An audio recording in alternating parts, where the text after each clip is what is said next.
আজি মোৰ এই গতি হ'ব বুলি মই ভবাই নাছিলোঁ। ৰাতিপুৱা সোনকালে উঠিয়ে পাপাই মায়ে দেওপানী মন্দিৰলৈ বুলি ওলাল। যিহেতু ৰাতিপুৱা বৰষুণ দি আছিল, বাইকখন উলিয়াবলৈ নহ'ল, টমটমখনতে তেওঁলোকে গুচি গ'ল। তাৰপিছত আকৌ পাপাই আহি সোনকালে ডিউটিলৈ যাবলৈ আছে বুলি মই এয়া ভাতত লাগিলোঁ। ভাত বনালোঁ আজি। তাৰপিছত এয়া মাছৰুম আছিল কেইটামান, মানে আমাৰ ঘৰতে হৈছিল, সেইবাবে বেঙেনা এটা দি এয়া মাছৰুমখিনি বনালোঁ। তাৰপিছত আকৌ এয়া ৰহৰডাল বনালোঁ, যিহেতু পাপাই ৰহৰডালহে খায়। তাৰপিছত চেংমৰা শাকখিনিও বেয়া হৈ গৈছিল, সেইবাবে কুটি মেলি ভালকৈ বনাই দিলোঁ। লৰালৰি কৰি আছোঁ, পাপাই যিহেতু আহি পাবই, ডিউটিলৈও যাবলৈ আছে ন।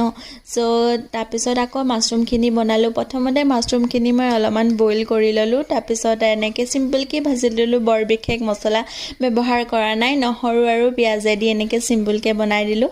তাৰপিছত আকৌ চেংমৰা শাকখিনি মই প্ৰথমতে বইল কৰি ল'লোঁ, তাৰপিছতহে ভাজিলোঁ। মানে বইল কৰিলে যিহেতু অলপমান ভাল হয়, মানে চেংমৰা শাকখিনিত অলপ কাঁইটো থাকে, সেইবাবে মানে বইল কৰিলে অলপমান সিজোতে অলপমান ভাল হয় আৰু খায়ো ভাল লাগে। এইখিনিও চিম্পলকৈ বনালোঁ। তাৰপিছত এই ভণ্টিলে বুলি ভাতখিনি বাঢ়ি দিলোঁ। তাৰপিছত মাহঁতেও আহি পালে, প্ৰসাদ আছিলে আৰু দুটামান চিপছ লৈ আহিছিল আমালৈ।